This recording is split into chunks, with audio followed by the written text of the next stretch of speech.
அனைவருக்கும் வணக்கம். மெய்ப்பொருள் வலையொலிக்கு உங்களை அன்புடன் வரவேற்கிறேன். இன்று நாம் பார்க்க இருக்கும் காணொளி சமீபத்தில் கடந்த ஆகஸ்ட் 23ஆம் தேதி இயக்குனர் மாரி செல்வராஜ் அவர்களுடைய இயக்கத்தில் வெளியான வாழை திரைப்படம் வெளியானதற்கு பின்பு அந்த வாழை திரைப்படம் குறித்து ஒரு சில தவறான தகவல்கள் பரப்பப்பட்டது. அதுபோக அந்த திரைப்படம் வெளியான பின்பு ஒருவித சமூக உளவியல் சிக்கல்கள், சில உரையாடல்கள் நடைபெற்றது. அது குறித்து தான் இந்த காணொளியில் நம்ம பார்க்க போகிறோம். இந்த காணொளி வாழை படத்துக்கான திரை விமர்சனமோ இல்லை வாழை படத்திற்கான விளம்பரமோ அல்ல. அது ஏற்படுத்திய சில சமூக உளவியல் தாக்கம் குறித்த பார்வையை தான் இந்த காணொளியில் நம்ம பார்க்க போகிறோம். இது முழுக்க முழுக்க அரசியல் சார்ந்ததும் அல்ல. ஒரு உரையாடல், சில தகவல்கள், அதை மட்டும்தான் இந்த காணொளியில் நம்ம பார்க்க போகிறோம். இயக்குனர் மாரி செல்வராஜ் அவர்கள் இது அவருடைய 4வது திரைப்படம். இந்த திரைப்படத்தினுடைய கதை என்ன அப்படின்னா, இதில் ஒரு குறிப்பிட்ட ஊரில் அந்த மக்கள் வாழை தோட்டத்துக்கு வேலைக்கு போகிறாங்க. மாரி செல்வராஜ் அவர்களுடைய வாழ்க்கையில் நடந்த ஒரு சம்பவத்தை மையமாக வைத்து தான் இந்த திரைக்கதையை உருவாக்கி அதை திரைப்படமாக வெளியிட்டுள்ளார். இந்த இசை வெளியீட்டு விழாலேயே நம்ம அந்த படத்தை பற்றி என்ன புரிஞ்சுக்கணும் அப்படின்னா, இது ஒரு உண்மையாக நடந்த ஒரு சம்பவத்தின் அடிப்படையில் புனைவுகள் கலந்து எடுக்கப்பட்ட திரைப்படம் அப்படிங்கிறத திரைப்படத்தினுடைய ஆரம்பத்திலே குறிப்பிட்டிருப்பாங்க. அதே போல் உண்மை சம்பவத்தை அப்படியே நம்ம படமாக எடுக்க முடியாது. அப்படியே எடுத்தாலுமே அதில் ஒரு சில தகவல்களை தவிர்த்து விட்டு தான் அந்த படத்தை எடுக்க முடியும். அப்படி ஒரு உண்மை சம்பவத்தையோ இல்லை வரலாற்றையோ நம்ம அப்படியே பதிவு பண்ணும்போது அது ஒரு டாக்குமெண்ட்ரி திரைப்படம், அதாவது ஆவண திரைப்படமாக உருவாவதற்கான சில வாய்ப்பு இருக்குது. அந்த ஆவண திரைப்படம் வணிக ரீதியாக வெற்றி பெறுமா அப்படிங்கிறதெல்லாம் அது ரசிகர்கள் கையில் தான் இருக்குது. அது படம் எடுக்கக்கூடிய எல்லாருமே வணிக ரீதியாக அந்த படம் வெற்றி பெறணும் அப்படிங்கிற நோக்கில் தான் எடுப்பாங்க. அப்படி எடுக்கப்பட்ட படம் தான் இதா அப்படின்னா, ஏன்னா இந்த படத்தினுடைய இசை வெளியீட்டு விழாவில் இயக்குனர் ராம் அவங்க சொல்லியிருப்பாங்க, இந்த வாழை திரைப்படமானது மாரி செல்வராஜ் அவர்கள் முதல் எடுக்க இருந்த கதை அப்படின்றத அவங்க பதிவு பண்ணியிருப்பாங்க. இப்போவே இந்த கதையை எடுக்க வேண்டாம், நீங்கள் ஒரு 3-4 திரைப்படங்களை எடுத்துகிட்டு அதன் பின்பு நீங்கள் இந்த கதையை நீங்கள் படமாக எடுங்க அப்படின்னு இயக்குனர் ராம் அவங்க சொல்லியிருக்கிறதா அவங்களே குறிப்பிட்டிருந்தாங்க. அதனால் அந்த 3 திரைப்படங்கள் முடிந்தது பின்பாக இது அவருடைய சொந்த தயாரிப்பிலேயே இந்த படம் தயாரிக்கப்பட்டுள்ளது. இந்த படம் கிட்டத்தட்ட எடுத்து ஓராண்டுக்கு முன்பாகவே திரைப்படம் எடுத்து முடிக்கப்பட்டு விட்டது. வெளியிடப்பட்டது தான் இப்போ வெளியிட்டிருக்காங்க. அதனால் இந்த திரைப்படம் ஒரு டாக்குமெண்ட்ரி ஆவண திரைப்படமாக வருவதற்குரிய வாய்ப்புகள் இருந்தும் அதை வணிக ரீதியாக கொண்டு போகணும் அப்படிங்கிறதுக்காக தான் இத்தனை விளம்பரங்கள் அந்த படத்துக்கு அனைத்து இயக்குனர்கள், பெரிய பெரிய நடிகர்கள் எல்லாருமே இந்த படத்தை பார்க்க வச்சு அவங்களுடைய கருத்துக்களை இதை கேட்டிருப்பாங்க. அதை விளம்பரமும் படுத்தியிருப்பாங்க. விளம்பரப்படுத்தின வகையில் இந்த படத்துக்கு நிறைய பேர் என்ன சொன்னாங்கன்னா, இது ஓவர் பில்டப்பாக இருக்குது, ஏன் தமிழ் சினிமாவில் இப்படி ஒரு இதை தாண்டி நல்ல கதையம்சம் கொண்ட படங்கள் வந்ததே இல்லையா அப்படிங்கிற கேள்வியெல்லாம் நிறையா பேர் எழுப்பியிருந்தாங்க. இது அவருடைய சொந்த தயாரிப்பில் வந்ததுனால மட்டும்தான் இந்த இவ்வளவு விளம்பரங்கள் செய்ய வேண்டிய ஒரு சூழல் ஏற்பட்டது. ஏன்னா இதை திரைக்கு கொண்டு வரலாமா வேண்டாமா அப்படிங்கிறத அவங்க படம் எடுக்கும்போதே இது வணிக ரீதியாக போகுமா இல்லையா அப்படிங்கிற பல கேள்விகள் அவங்களுக்குள்ளே இருந்திருக்கும். அதன் பின்பு இந்த படம் திரைக்கு வந்தது. சரி, இப்போ இந்த திரைப்படம் வந்ததுக்கப்புறம் அந்த திரைப்படத்தில் என்னென்ன பொய் தகவல்கள் பரப்பப்பட்டது அப்படின்னு நம்ம பார்க்கலாம். அந்த திரைப்படத்தில் 2 சிறுவர்கள் நடித்திருப்பாங்க. இந்த சிறுவர்கள் 2 பேருமே மாரி செல்வராஜ் அவர்களுடைய அக்கா மகன்கள். அவங்க இன்னும் வாழைத்தார் தான் சுமந்துக்கிட்டு இருக்காங்க. இந்த படத்தில் நடித்ததுக்கு அப்புறமும் அவங்க வாழைத்தார் தான் சுமந்துக்கிட்டு இருக்காங்க. ஏன் இவர் அவங்களுக்கு உதவியே செய்யலை அப்படின்ற ஒரு கேள்வியை முன் வச்சாங்க. அது அடிப்படை ஆதாரமற்ற ஒரு தகவல். ஏன்னா அந்த 2 பேருமே பரியேறும் பெருமாள் படத்தில் தான் முத மாரி செல்வராஜ் அவர்களை தெரியும் அப்படின்னு பேட்டிகளில் குறிப்பிட்டிருக்காங்க. ஒரே ஊராக இருந்தால் கட்டாயம் அவங்க உறவினராக இருக்கணும் அப்படிங்கிற எந்த ஒரு அவசியமே இல்லை. ஆனால் அவங்க கிட்டத்தட்ட அந்த ஊர் இல்லை பக்கத்து ஊராக இருக்கிறதுக்கான வாய்ப்பு இருக்குது. அவங்க அப்போ தான் முத பார்த்ததா அந்த பசங்க அதை சொல்லியிருக்காங்க. அதனால் இது முழுக்க ஒரு பொய் தகவல்.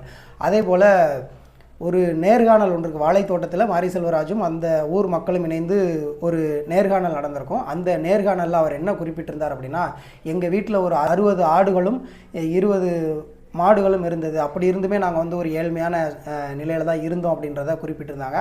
அதை ஒரு கேலி பொருளாக நிறைய பேர் எடுத்து சமூக வலைதளங்களில் சில விவாதங்கள் பண்ணியிருந்தாங்க. 60 மாடு வச்சுக்கிட்டு எப்படி இவங்க இப்படியெல்லாம் இருந்தாங்கன்னு பொய் சொல்கிறாங்க அப்படின்னு.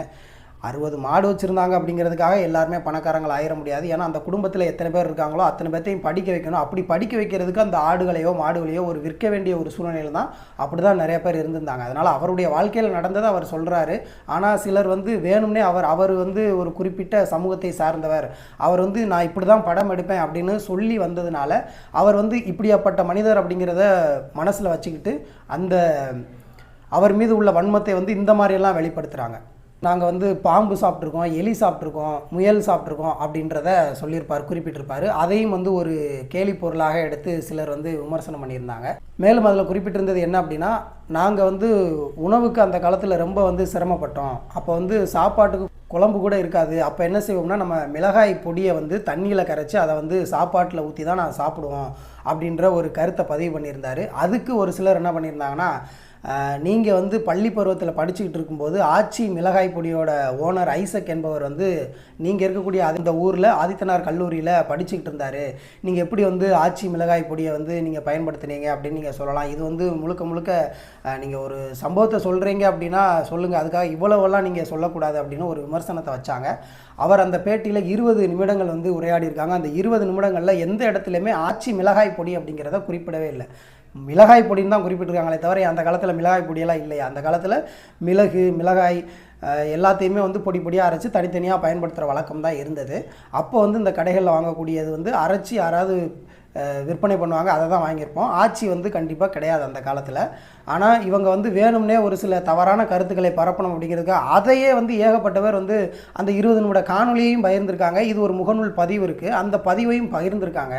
அதில் என்ன இருக்குது அப்படிங்கிறத பார்க்காமலே பகிர்ந்திருக்காங்க. அப்போ இதெல்லாம் முழுக்க முழுக்க அவர் மேலே இருக்கக்கூடிய ஒரு வன்மம். ஏன்னா அவர் ஒரு குறிப்பிட்ட சமூகம் அப்படிங்கிறத, நான் என்னோடய அரசியல் இப்படி தான் இருக்கும், என்னோடய படங்களில் நான் இந்த அரசியலை நான் இப்படி தான் பேசுவேன் அப்படின்னு அவர் ஆரம்ப காலங்களிலே சொல்லிக்கிட்டதுனால, மாரி செல்வராஜ் என்பவர் இப்படித்தான் அப்படிங்கிற ஒரு வரையறைக்குள்ளே இருக்கிறதுனாலே அவர் மேலே சில தாக்குதல்களை தொடுத்திருப்பாங்க.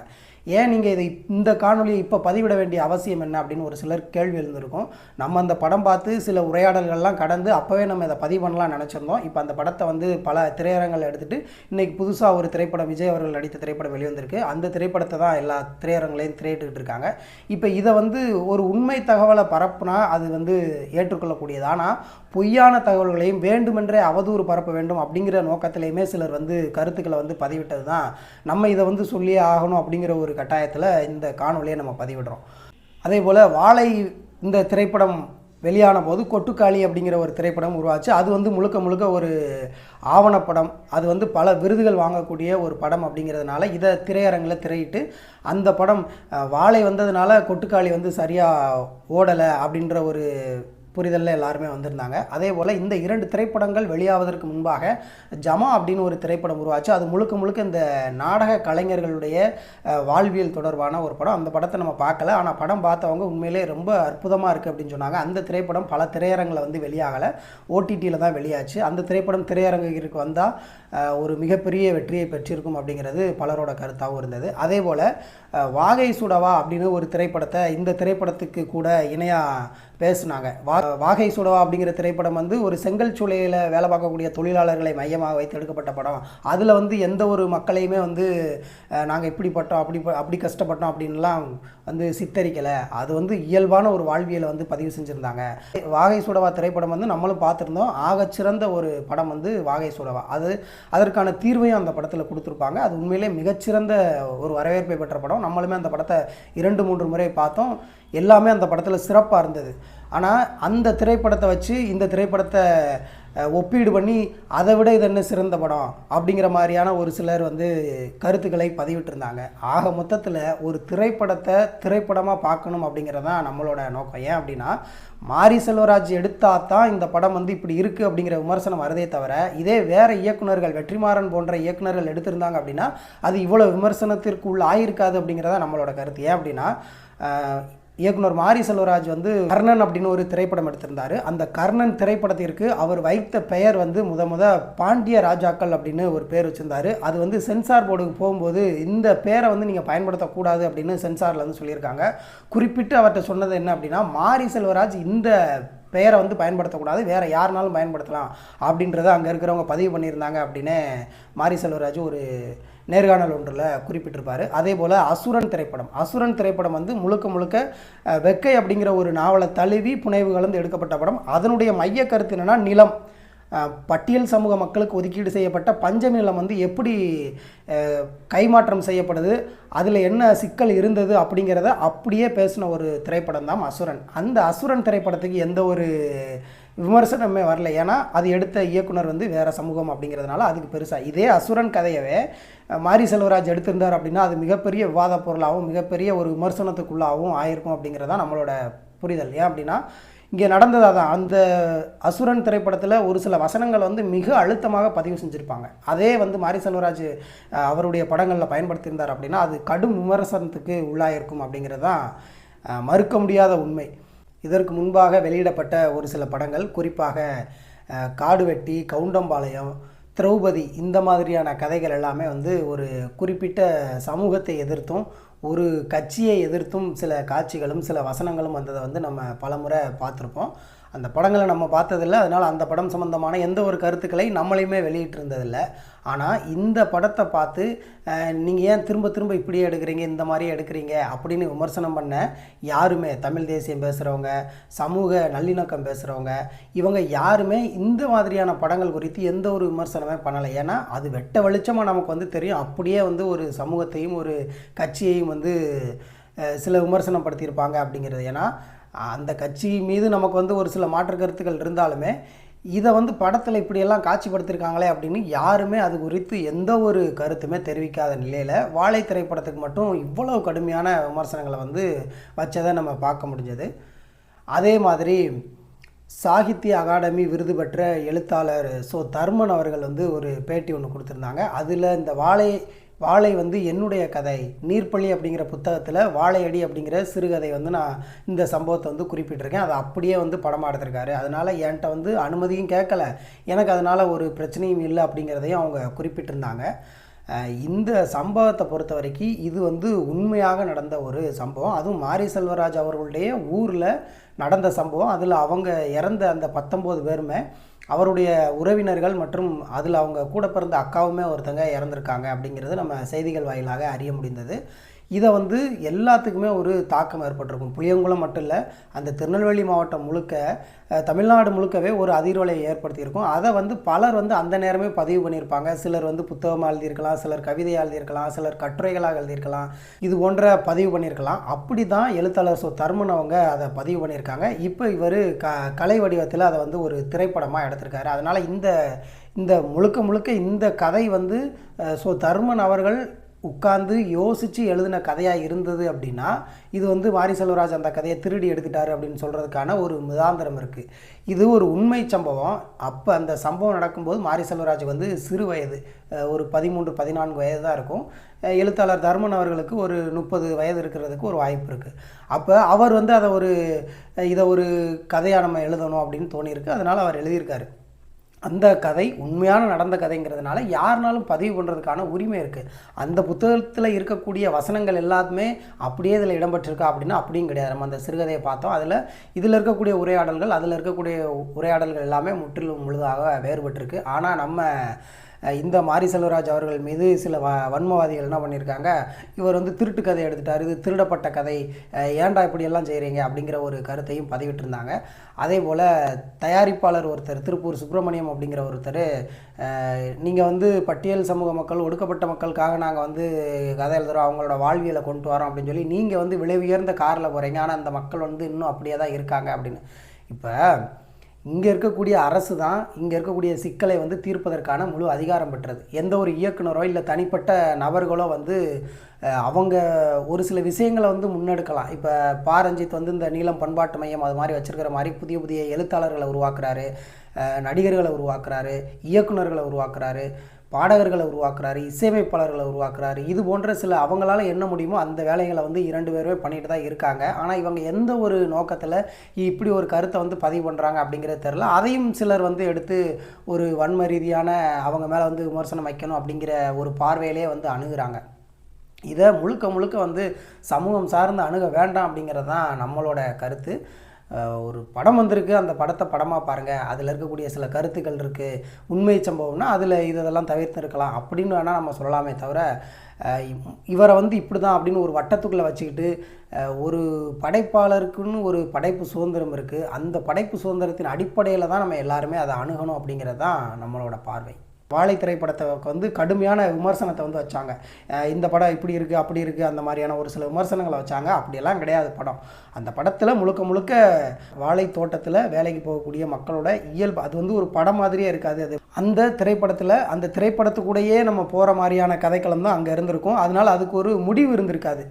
சிலர் வந்து விமர்சனம் பண்ணாங்க. அதாவது அந்த படத்தை கலை வடிவில் அணுகும்போது அந்த 2 சிறுவர்கள் நிகிலா விமல், திவ்யா துரைசாமி, கலையரசன், அந்த அம்மாவை நடித்தவங்க எல்லாருமே வந்து அற்புதமான ஒரு நடிப்புனே சொல்ல முடியாது, இயல்பாகவே இருந்திருப்பாங்க. அந்த வாழை தாறு சுமக்கிற காட்சி எல்லாமே வந்து இயல்பாகவே இயற்கையாகவே அவங்க வந்து அந்த வாழைத்தாறுகளை சுமந்திருக்காங்க. அந்த ஒரு வாழைத்தாறு சுமந்துட்டு திவ்யா துரைசாமி வந்து ஒரு நடக்கும்போது கால் தவறி கீழே விழுந்துருவாங்க. அதெல்லாம் உண்மையாகவே நடந்திருக்கு.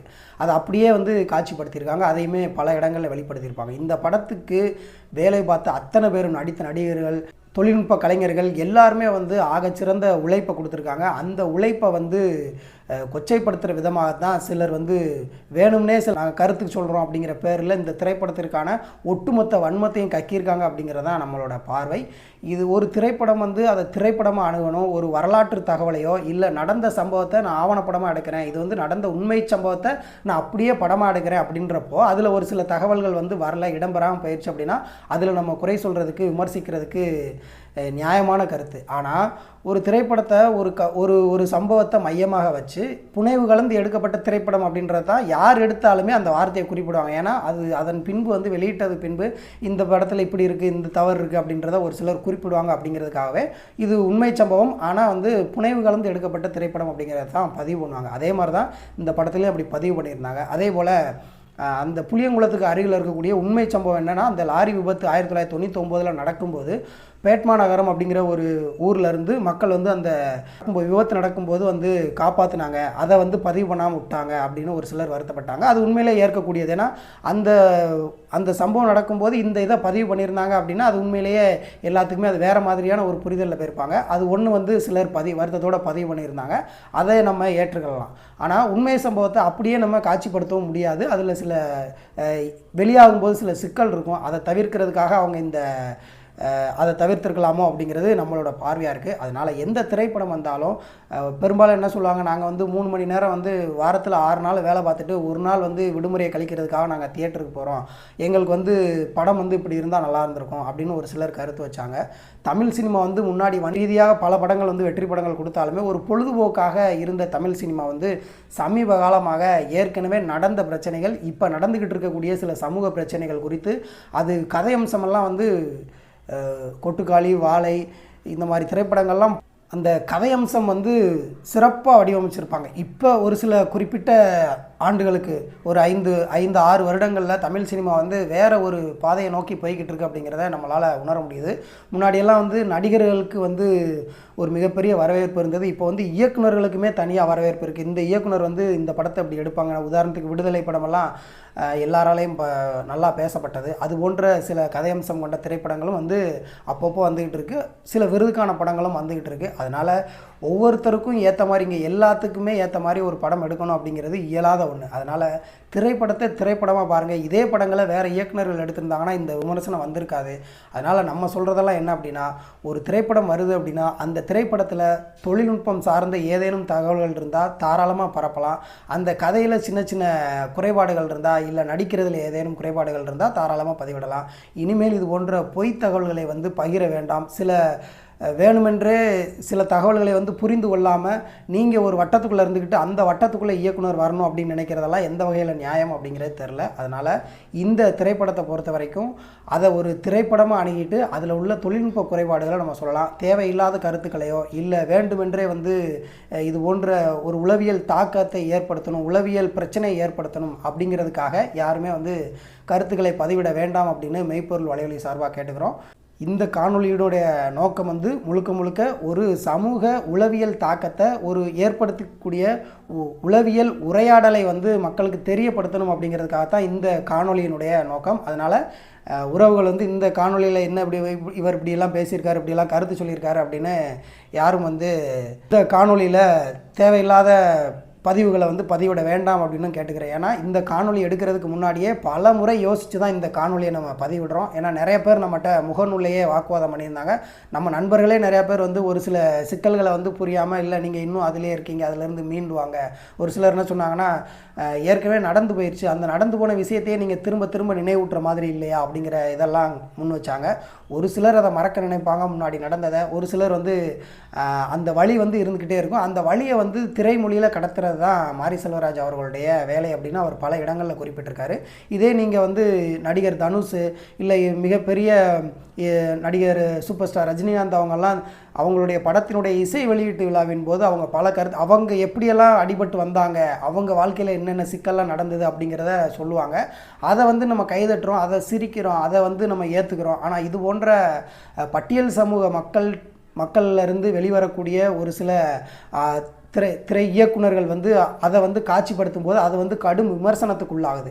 அதனால் யார் எடுக்கிறாங்க அப்படிங்கிறது இங்கே ஒரு மிகப்பெரிய சிக்கலாக இருக்குது. இதையே வேறு கதையம்சம் கொண்டதை வேறு நடிகர்களோ இல்லை வேறு இயக்குனர்களோ எடுத்திருந்தாங்க அப்படின்னா அது அவ்வளோ பெரிய சிக்கலுக்கு உள்ள ஆகலை. அப்படிங்கிறத நம்ம தான் பகுத்து ஆராய்ந்து பார்த்து அதன் பின்பு நம்ம கருத்துக்களை பதிவிடணும் அப்படின்னு மெய்ப்பொருள் வலையொலி சார்பாக கேட்டுக்கொள்கிறோம். இந்த காணொலியை பார்த்து அனைவரும் ஒரு புரிதலுக்கு வரணும் அப்படிங்கிறதுக்காக தான் இந்த காணொலி.